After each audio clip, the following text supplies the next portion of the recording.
with this little introducer, put it through the instrument channel, and then when it comes out the other end of the colonoscope, 6 feet away, the tip turns around, and the camera that's on the tip looks backward. There's a light there that looks backward, and now you have 2 looks at the colon, one from the forward viewing colonoscope and one from the retrograde viewing third eye. We have a demonstration and training center here in Sunnyvale where doctors can come to learn how to do the procedure. And after they've worked with the colon model and Randy, the mannequin here, we can go out to their site and work with them and their actual patients during procedures. Here at the Palo Alto Medical Foundation Surgery Center, we've been using new technologies to improve the rate of finding colon polyps, which can turn into colon cancer. One of the examples of this new technology is a third eye retroscope. In a standard colonoscopy, we use a high-definition camera attached to a tip of a colonoscope that's then used to examine the entire large intestine. I have a 2-foot model of a colon over here. We'll insert this camera inside this model of the colon, and we'll take a look to see what it looks like. As a part of a standard colonoscopy, the scope is inserted to the very top part of the large intestine and is slowly pulled back, examining the folds of the large intestine. Here the folds are coming into view. On this examination, looks pretty clean. We're not able to identify any polyps with the standard colonoscopy. For performing a third eye colonoscopy, a third eye catheter is inserted through the biopsy channel of the colonoscope.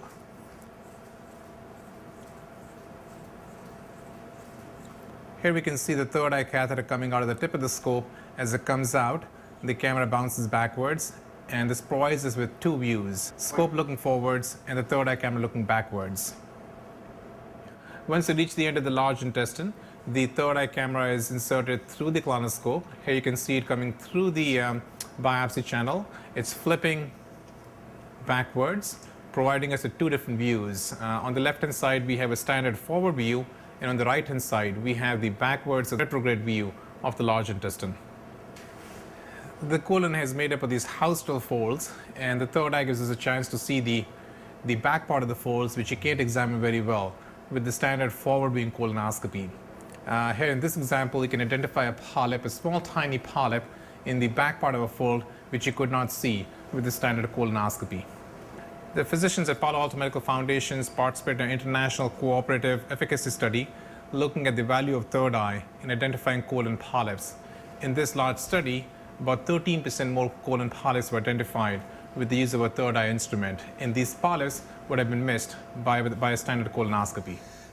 Colon cancer is most common in people over the age of 50, and that's why they have the somewhat arbitrary cutoff point of age 50 as the point where you should start getting screening colonoscopies about every 10 years in general if you've never had anything there and you never had any symptoms suggesting a problem.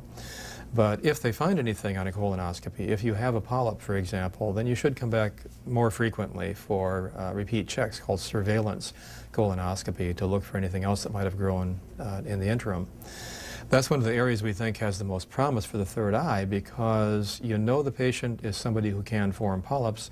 There's a good chance there could be one hiding behind one of those folds. So it's worth looking there. And right now, the only way to look there is to use a third eye.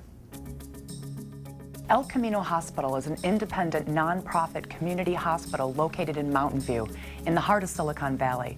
Like the area it serves, El Camino Hospital has always enjoyed a strong reputation for innovation and leadership in medical technology.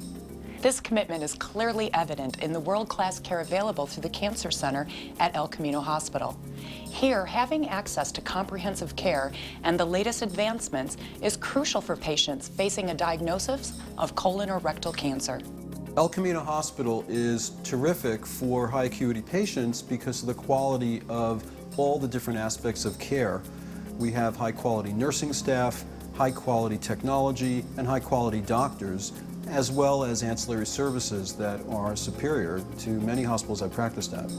If there's a complication, let's say, during the procedure, it's very important to have support staff that understand how to manage the complications. It's important to have a team of trained professionals who are available at the drop of a hat, if need be, to help support the patient in a situation where things may not go exactly as planned. So it's important to have a very diverse and well-trained team around you as much as it is to have a doctor that's well-trained. El Camino Hospital is one of only a handful of facilities in the state that can offer endoscopy